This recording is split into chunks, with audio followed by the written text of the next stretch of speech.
Hey guys, it's me, Lametria from Cutting Up Keto, where we slice and dice and serve up everything nice with no sugar and lots of spice. Now, before I get started in this video, I wanted to say to everybody watching, thank you so much for your support, for all your kind words, kind messages. I recently just reached over 30,000 subscribers, and this is a really new channel, so you guys have really showed up and showed out for me, and I appreciate it. I'm telling you guys, it's just amazing the amount of people that I'm reaching all across the world. It's just really been a dream come true, and for that, I thank you all from the bottom of my heart. Now, in this episode, I'm gonna feature for you guys a vegetarian dish, not vegan, but vegetarian dish by way of my favorite broccoli and cheddar soup. Now, what makes my broccoli and cheddar soup a little bit different from the rest is that I roast my broccoli, and I'm also gonna be using a different kind of fat this time. Now, I usually, before I started making this show, I use ghee to cook with, which is a clarified butter. So with ghee, I'm gonna give you guys a few little facts about ghee for people that are like, I've never heard of it. What the hell is it? I'm gonna let you guys know that this is something that you definitely need to have in your keto kitchen. Ghee is an immunity boosting and nourishing cooking fat, and it also helps to heal ulcerative colitis and irritable bowel syndrome by nourishing the gut lining. Ghee contains a full spectrum of short, medium, and long chain fatty acids, as well as unsaturated and saturated fats. Ghee also has all the fat-soluble vitamins A, D, E, and K that are also absorbed very well through consuming it. Ghee also has in it butyric acid, which is an acid that actually helps restore the integrity of the gut lining and actually promotes our body from promotes our body to heal itself naturally from the inside out by reducing inflammation all over. And what I mentioned in my part 1 video is that what makes keto different is that it's an anti-inflammatory diet. So again,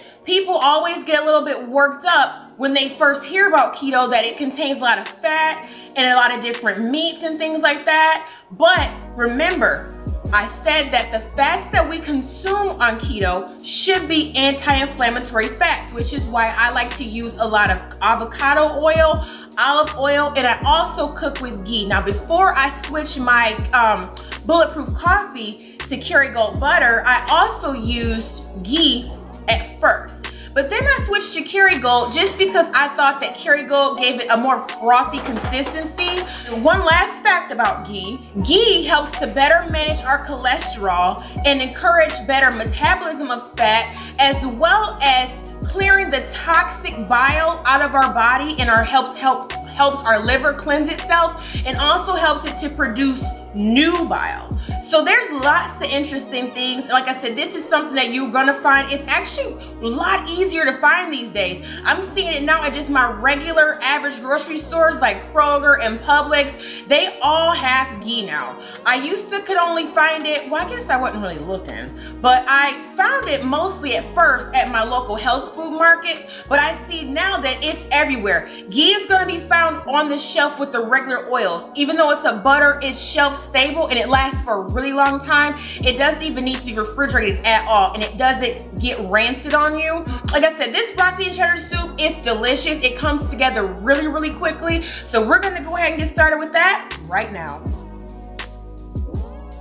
Okay, so here are all the ingredients that I need to make this lovely broccoli and cheddar soup.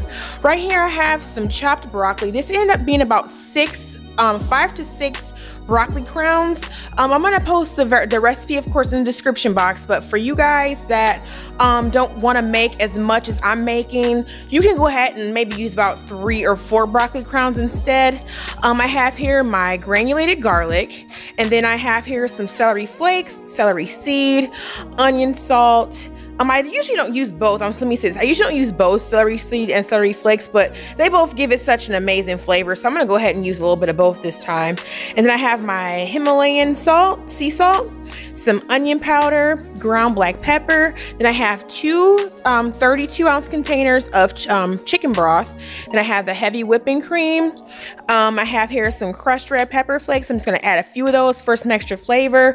And then here I have the ghee. I found this one here at Trader Joe's, and this one actually didn't cost very much at all. So some of them can get kind of expensive, but this one I think was like only like $4. Don't quote me on that, I really don't remember, but it wasn't really expensive. And then here I'm gonna use just a little bit of almond flour to help let that consistency of the soup come together a little bit thicker. And you know, for people that are, you know, sensitive to almonds and things like that, you can just leave that out because the cheese is going to be a really great thickener for this soup. And then here I have some sharp cheddar and some mild cheddar. I'm not sure, I've never had this brand of cheese before. Shout out to my husband for trying something new, so hopefully it tastes pretty good. But I've never heard, let me see, where is this from? I have never heard of moveless cheese. Oh well, I guess it doesn't really matter. But you know, as long as we got some both mild and sharp cheddar cheeses, you can use really whatever kind of cheese you want, but obviously with being a broccoli and cheddar, you want it to be, I guess, a cheddar-y cheese. So let's go ahead and get started whipping this up right now. Okay, so right now I have this broccoli I'm gonna put in the oven. The oven's already been preheated to 400 degrees. I'm gonna roast this broccoli for about 20 minutes. I'm gonna double check it. So I'm gonna drizzle over it about 3 tablespoons of ghee. Now, and I'm actually doing this, I'm gonna go ahead and season it too, because I noticed before in other videos that when I try to get my seasonings on there, it's a little bit difficult to turn my Himalayan salt if my hands are already have some oil on them. So I'm gonna do that and then roll it around to coat it really good. All right, so got that on there. Got some on my finger. All right, so I'm gonna go ahead and get started with the Himalayan salt. You guys just season your broccoli according to taste.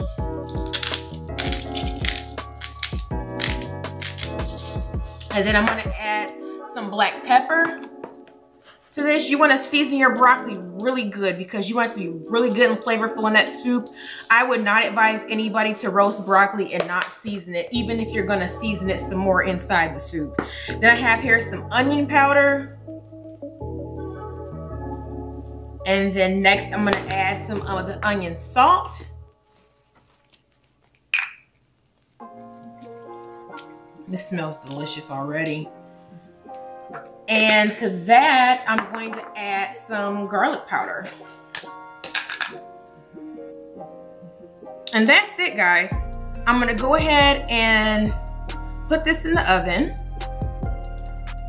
I'm gonna roll it around a little bit and see if I need any more ghee on there, see if it gets coated really good. Because this ghee, it starts to solidify. This baking sheet is kind of cold, so it's starting to come together and make more of a solidified form. But as soon as it goes in the oven, it's gonna melt up really, really fast. So yeah, that looks good and oily on the bottom. I'm gonna add just a little bit more.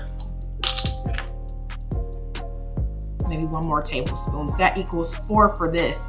Mind you, again, if you're not using this much broccoli, you won't need as much ghee to put on yours. So that's it, y'all. I'm gonna go ahead and throw this in the oven on, like I said, 400 degrees. And while this is baking or roasting, I'm gonna go ahead and assemble the soup part of the broccoli and cheddar soup. So we'll be right back.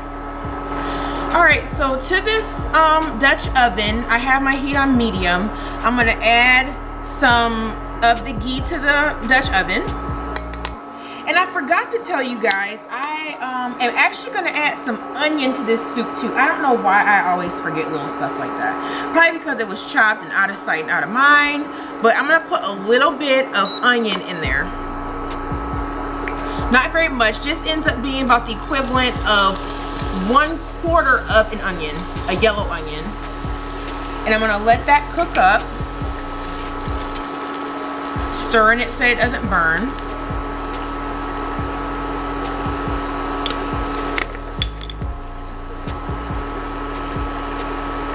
And then to that, I'm gonna add some almond flour. For you guys that are gonna be doing a smaller serving size, or I'm sorry, a smaller version of this recipe, like the one I posted in the description box, You're gonna wanna just use 2 tablespoons of almond flour if you decide to. I'm gonna use 4 because I found out that for the amount of broccoli that I use, it works out great for me. So I'm gonna add 4 tablespoons of almond flour.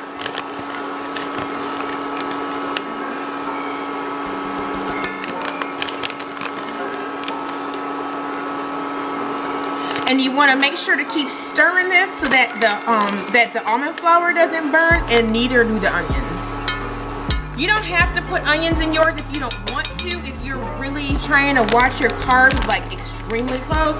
But again, like I said, try and not be afraid of vegetables. Onions can be enjoyed on keto in small amounts. Okay.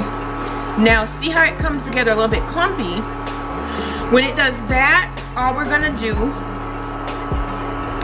is add some of the chicken broth to this. Now I normally use chicken stock because I like it. I think it's a little bit heartier, but this is all I have for right now. So I'm gonna add just a little bit and keep on stirring it as we go. That'll stop it from browning a little bit too much.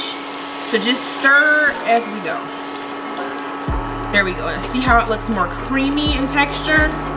Almost like a traditional roux that I'm making here. There we go. That is the texture that you want it to have in that form. Now I'm gonna go ahead and add all of this chicken broth to the soup and let it get good and hot, and I'm gonna add my seasoning to this as well as heavy whipping cream. So this is 1 full carton of the chicken broth. Now I'm gonna go ahead and add a half of the other carton, and I usually add half of it because I like to save some just in case the soup gets a little bit too thick. Sorry about that. In case the soup gets a little bit too thick on you, you can always have a little bit of chicken broth left behind to thin it out some if you want to do that. I'm not measuring this, I'm just going off the feel of the carton. So there we go. That smells really good already so far. Now here's the part where I'm gonna just go ahead and get started seasoning it. So I'm gonna start with some of the Himalayan salt. It's hard to measure this out because it's on one of these little grater kind of things. And then I'm gonna add some black pepper. You gotta play around with it though. You're gonna have to taste it a few times. If it feels like it's a little bit too bland, add some more seasoning to it. Let's see, I'm gonna put these, so I know what I put in it, I'll forget what I put in there. And then I'm gonna have some onion powder in here. And then I'm gonna add a few of the crushed red pepper flakes to this. Just a few. We don't want it to be too hot. My kids will be screaming if it's too hot. They don't like spicy food. Well, some of them don't like spicy food. Some do, some don't. But here I'm gonna add the onion salt to this. And I'm gonna add some of the celery seed to this. Now, let's see about how much these comes out. Now, these are very small. So I'm gonna just sprinkle them in there. And then I have here some celery flakes that I'm gonna add. My favorite little secret ingredient. And I'm gonna be stirring the bottom of this with my whisk here to make sure that it doesn't, well, the almond flour is already dissolved, but you know, sometimes you just wanna get in the good habit of stirring it on the bottom, because once you add that cheese and stuff, you don't want it to stick to the bottom and start burning. And then that helps it, you know, helps the heat distribute a lot better. I can see that it's starting to steam up some, so it's getting a little bit warmer. And I'm gonna go ahead and add 2 cups of heavy whipping cream, because I'm doubling this soup. So and there's that.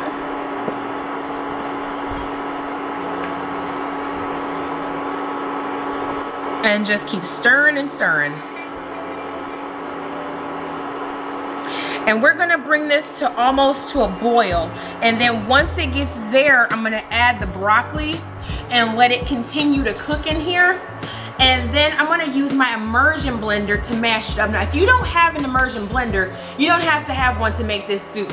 What I suggest is using just let the broccoli cook down really good, and then use a potato masher to mash those big chunks of broccoli to the consistency that you like. We like to have ours with a little bit of chunk to it still, not a whole lot, but just a few of those broccoli chunks. So we'll come back in a little bit when this is ready to add the broccoli to it, but I'm gonna let it get a little bit hotter, and then we'll come back in just a minute. Okay, so now this broccoli has come out of the oven. You can see it's got a little bit of char on there. It's not cooked all the way through because, like I said, it's gonna continue to cook inside of this soup here. So I'm gonna go ahead and just add it to the soup mixture. The soup mixture is already starting to boil up a little bit. We don't want it to come to a too firm of a boil, too strong of a boil, I'll say, because, you know, it's got that cream in there and whatnot. You don't wanna cook that too hard.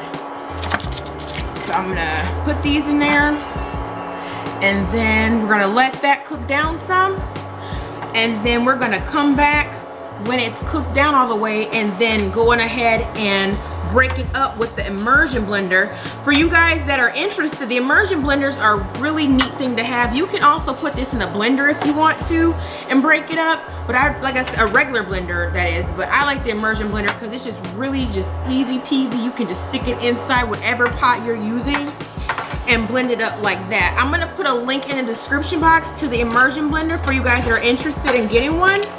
You can do all kinds of things. You can actually make whipped cream with that. You can mix up shakes and different things. It comes with a different, another attachment to it. But this is it, y'all. So we're gonna come back in a little bit and let this broccoli cook down.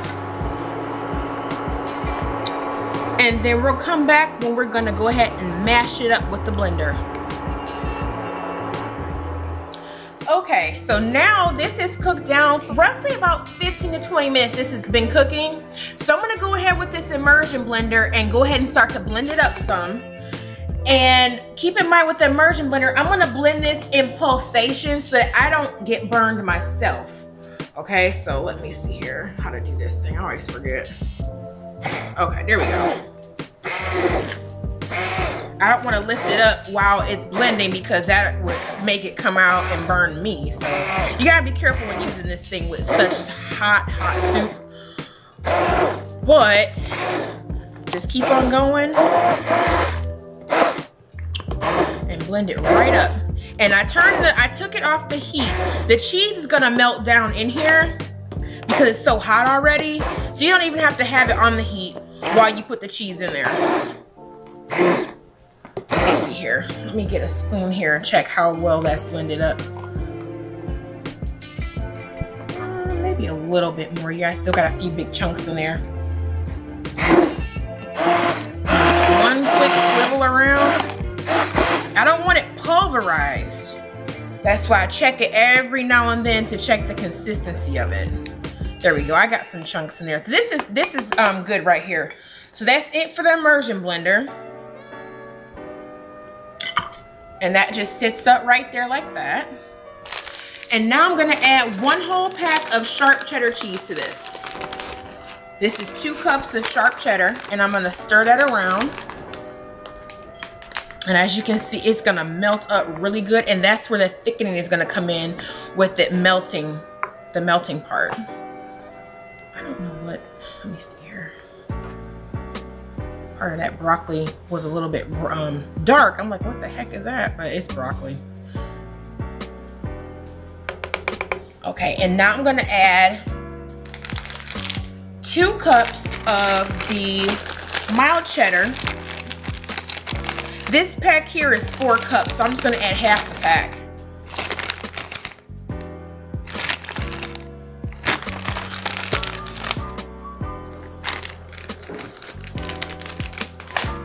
And then give it a stir to get it melted really good. And I'm gonna taste it after it melts up and see if I need to add any additional seasonings to it at this time. So a lot of times I'm able to nail it on the first try, but I still, you know, like I said, I still advise you to taste it and make sure that you got it together, because this can be such a treat. You can pair this with a little side salad with some cucumber and a few grape tomatoes on there, and put, you know, use a fatty dressing of your choice. and have a complete meal with this. You're not gonna miss dipping the bread and all the rest of that in there. You know, this is really, really hearty, and people are in your family that are not keto are gonna love this too. So it's a win-win for everybody. All right, see how it's still a little bit thin, but keep in mind it's gonna thicken up as it cools too. So, but it's starting to coat the back of the spoon pretty good. So I'm gonna add half a pack of this other sharp cheddar cheese. So this is gonna end up being 1 cup. So I use about 5 cups. Now mind you, again, if you're not making as large of a pot, you don't have to use nearly as much.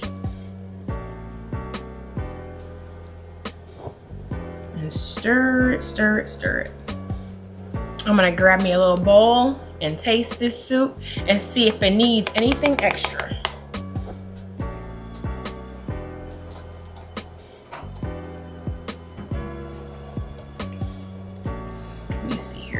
Make sure it's melted good. Make sure you scrape the bottom because cheese has a tendency to want to collect on the bottom of a pot. You don't want it to be down there. You want to have it nice and mixed up with this soup here. So I'm going to test it out. Gotta be careful though because it's still really hot.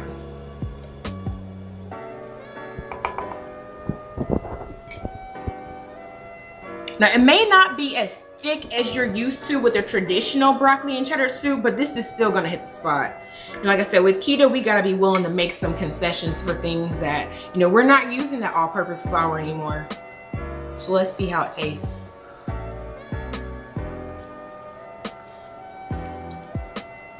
Oh my God. This is so good, y'all. So, so good already. But because we like our food a little bit more seasoned, I'm gonna go ahead and add another round of everything, but just not use as much. And I forgot to tell y'all, I did add the garlic powder to this. I just, for some reason, when I was showing you, when I was seasoning the soup mixture, I forgot to put it in there. So I added it anyways. That is so good. It doesn't really hardly need anything at all, but I'm gonna go ahead and add another round of onion powder and black pepper, just a little, because like I said, I don't need much of anything. I'm gonna add a few more celery seeds. I found these at Kroger. They have a lot of seasonings up there that I don't always see them ever, but then I guess I don't really look for them because I already have them. Add a few more celery flakes to this and some onion salt, just a little bit, and add a smidgen more of garlic powder.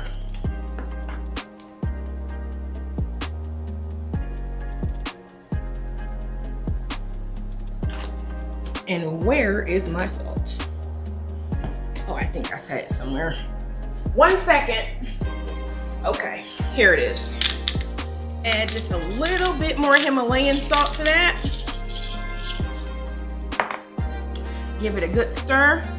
See how it's starting to thicken up? It's starting to cool. It's starting to thicken really good. Look at how good it coats that spoon. See that? That's how you know you got the good consistency. And just keep on mixing it up. Now I'm gonna taste this. I'm still gonna eat what's in my bowl, but I'm gonna taste this just to see how it tastes. This is the best part about doing this show is we get to eat. This is gonna be dinner. And my kids, they love it. So like I said, you guys are looking for something that everybody's gonna love. This is it.